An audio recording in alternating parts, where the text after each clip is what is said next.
હે પ્રિય આત્માઓ, આ જીવન માત્ર શ્વાસ લેવાનું નામ નથી, પરંતુ આ જીવન ભગવાને આપેલું એક અમૂલ્ય દાન છે. દરેક મનુષ્ય જ્યારે આ ધરતી પર જન્મે છે ત્યારે તે માત્ર શરીર લઈને આવતો નથી, પરંતુ તેના અંતરમાં એક દિવ્ય પ્રકાશ લઈને આવે છે. આ પ્રકાશ એ આત્માનો પ્રકાશ છે, અને આ આત્મા પોતે ભગવાનનો અંશ છે. તેથી જ આપણા શાસ્ત્રોમાં કહેવામાં આવ્યું છે કે આત્મા ક્યારેય મરતો નથી, આત્મા ક્યારેય નાશ પામતો નથી, આત્મા સદાય અવિનાશી છે. માણસ જ્યારે પોતાના સાચા સ્વરૂપને ભૂલી જાય છે ત્યારે જ દુઃખ શરૂ થાય છે. જ્યારે માણસ પોતાને માત્ર શરીર માને છે, પોતાની ઓળખને માત્ર નામ, રૂપ અને સંબંધોમાં બાંધી લે છે, ત્યારે જીવનમાં અશાંતિ ઉત્પન્ન થાય છે. પરંતુ જે ક્ષણે માણસ પોતાના અંતરમાં રહેલા ભગવાનના અંશને ઓળખે છે, તે ક્ષણે તેના જીવનમાં એક નવી શાંતિ જન્મે છે. ભગવાન શ્રી કૃષ્ણ ગીતામાં કહે છે કે આ દુનિયા એક ક્ષણ ભંગુર જગત છે. અહીં જે કંઈ દેખાય છે તે બધું બદલાઈ જાય છે. ધન બદલાઈ જાય છે, સંબંધો બદલાઈ જાય છે, શરીર બદલાઈ જાય છે, સમય બદલાઈ જાય છે, પરંતુ એક વસ્તુ ક્યારેય બદલાતી નથી, અને તે છે આત્મા.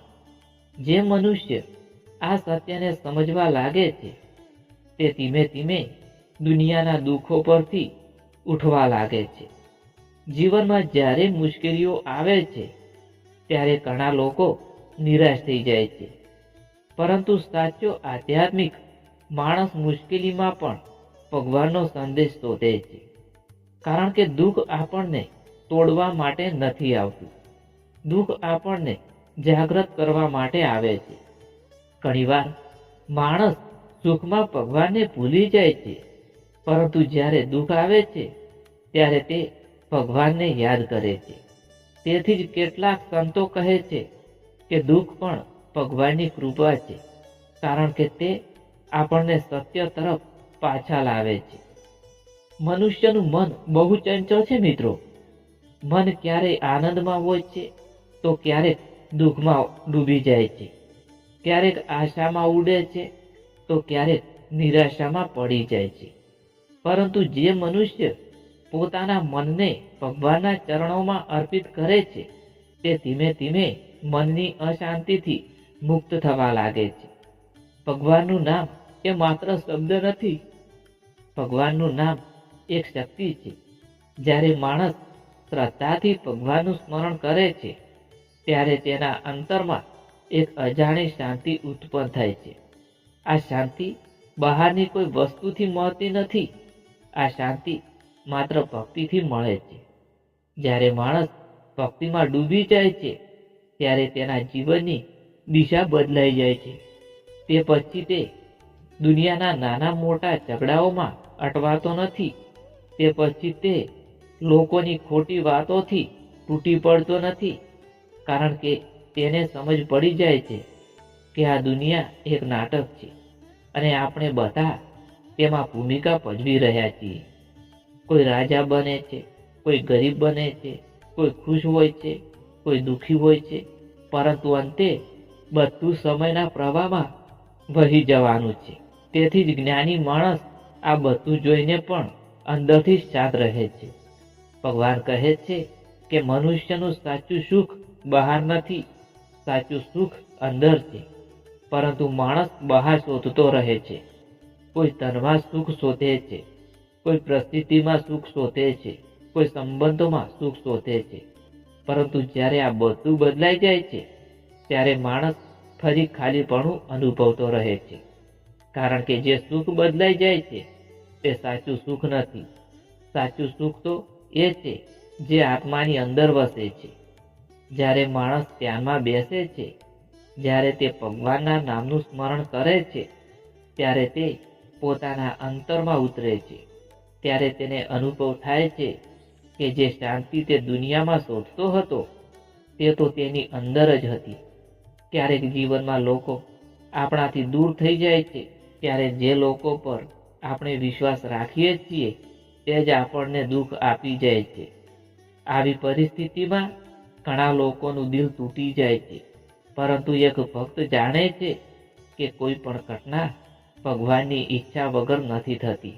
જો કોઈ માણસ આપણા જીવનમાંથી દૂર થઈ જાય તો કદાચ ભગવાન આપણને કોઈ નવી દિશા બતાવવા માંગે છે.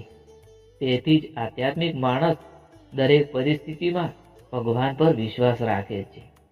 ભગવાન શ્રી કૃષ્ણ કહે છે કે જે મનુષ્ય દરેક પરિસ્થિતિમાં સમભાવ રાખે છે તે જ સાચો યોગી છે. સુખ આવે ત્યારે પણ તે શાંત રહે છે અને દુઃખ આવે ત્યારે પણ તે ધીરજ રાખે છે, કારણ કે તેને ખબર છે કે આ બંને પરિસ્થિતિઓ સ્થાયી નથી. જેમ દિવસ પછી રાત આવે છે અને રાત પછી ફરી દિવસ આવે છે, તેમ જીવનમાં સુખ અને દુઃખ આવે છે અને જાય છે.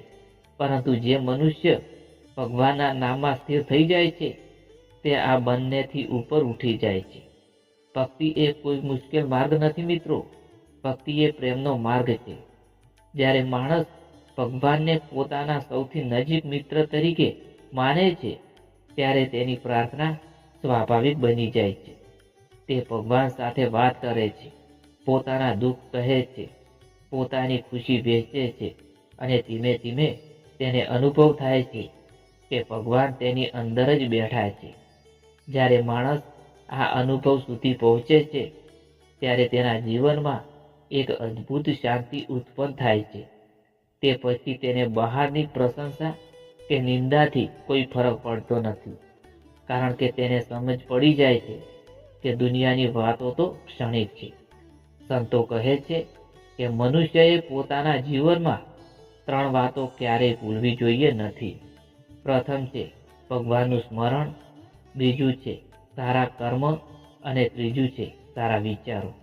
જે મનુષ્ય પોતાના વિચારોને શુદ્ધ રાખે છે તેના કર્મ પણ શુદ્ધ બનવા લાગે છે, અને જેના કર્મ શુદ્ધ હોય છે તેના જીવનમાં ધીમે ધીમે ભગવાનની કૃપા વસવા લાગે છે. આ દુનિયામાં સૌથી મોટી શક્તિ છે પ્રેમ. જ્યાં પ્રેમ છે ત્યાં ભગવાન છે. જ્યારે માણસ બીજાને દુઃખ આપવાનું બંધ કરે છે અને દરેક પ્રાણીમાં ભગવાનને જોવા લાગે છે ત્યારે તેનું હૃદય પવિત્ર બનવા લાગે છે. એક પવિત્ર હૃદયમાં જ ભગવાનનું નિવાસ થાય છે. તેથી જ મહાન સંતોએ હંમેશા કહ્યું છે કે જો ભગવાનને શોધવા હોય તો મંદિર કરતા પહેલા પોતાના હૃદયને પવિત્ર બનાવજો. ક્યારેક માણસ જીવનમાં બહુ થાકી જાય છે, તેને લાગે છે કે હવે આગળ ચાલવાની શક્તિ નથી. આવી ક્ષણે જો માણસ ભગવાનનું નામ લે તો તેને અંદરથી નવી શક્તિ મળે છે, કારણ કે ભગવાનનું નામ એ માત્ર ધ્વનિ નથી, તે ચેતન શક્તિ છે. જ્યારે મન થાકી જાય છે ત્યારે ભગવાનનું સ્મરણ આત્માને નવી ઉર્જા આપે છે. મનુષ્યનું જીવન એક યાત્રા છે. આ યાત્રામાં ઘણા લોકો મળશે, ઘણા લોકો છૂટી જશે, ઘણા અનુભવો મળશે, ઘણા પાઠ મળશે, પરંતુ આ યાત્રાનો અંતિમ હેતુ એ છે કે માણસ પોતાને ઓળખે. જ્યારે માણસ પોતાને ઓળખી લે છે ત્યારે તેને સમજ પડે છે કે તે માત્ર શરીર નથી, તે તો એક અવિનાશી આત્મા છે અને આ આત્મા ભગવાનનો અંશ છે. જ્યારે આ સત્યનો અનુભવ થાય છે ત્યારે જીવનનો દરેક ક્ષણ પવિત્ર બની જાય છે. પછી માણસ માત્ર પોતાના માટે નથી જીવતો, પરંતુ સમગ્ર જગત માટે પ્રેમ અનુભવે છે. તે દરેક પ્રાણીમાં ભગવાનને જોવા લાગે છે. આ સ્થિતિને જ સાચી ભક્તિ કહેવામાં આવે છે.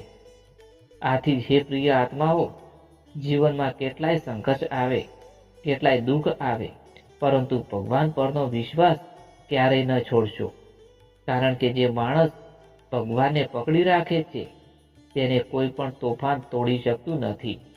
સમય બદલાય છે, પરિસ્થિતિ બદલાય છે, લોકો બદલાય છે, પરંતુ ભગવાનની કૃપા ક્યારેય બદલાતી નથી. જ્યારે પણ મન અશાંત થાય ત્યારે થોડા ક્ષણ માટે આંખો બંધ કરો અને ભગવાનનું નામ લો. ધીમે ધીમે તમને અનુભવ થશે કે તમારા હૃદયમાં એક શાંત પ્રકાશ ફેલાઈ રહ્યો છે. આ પ્રકાશ આત્માનો પ્રકાશ છે આ પ્રકાશ તમને યાદ અપાવે છે કે તમે એક દિવ્ય આત્મા છો, અને જ્યારે માણસ આ સત્યને સ્વીકારી લે છે ત્યારે તેના જીવનમાં એક અદ્ભુત પરિવર્તન આવે છે. પછી જીવનમાં માત્ર જીવવાનું નથી રહેતું, જીવન એક પ્રાર્થના બની જાય છે, જીવન એક ભજન બની જાય છે, જીવન એક દિવ્ય યાત્રા બની જાય છે, અને અંતે મનુષ્યને સમજ પડે છે કે સાચી શાંતિ બહાર ક્યાંય નથી. સાચી શાંતિ તો ભગવાનના ચરણોમાં છે અને પોતાના અંતરના દિવ્ય પ્રકાશમાં છે. ધન્યવાદ દોસ્તો. જય શ્રી કૃષ્ણ, જય શ્રી મહાકાળીમાં, જય શ્રી સતીમાં, જય ગોગાજી મહારાજ. ધન્યવાદ દોસ્તો.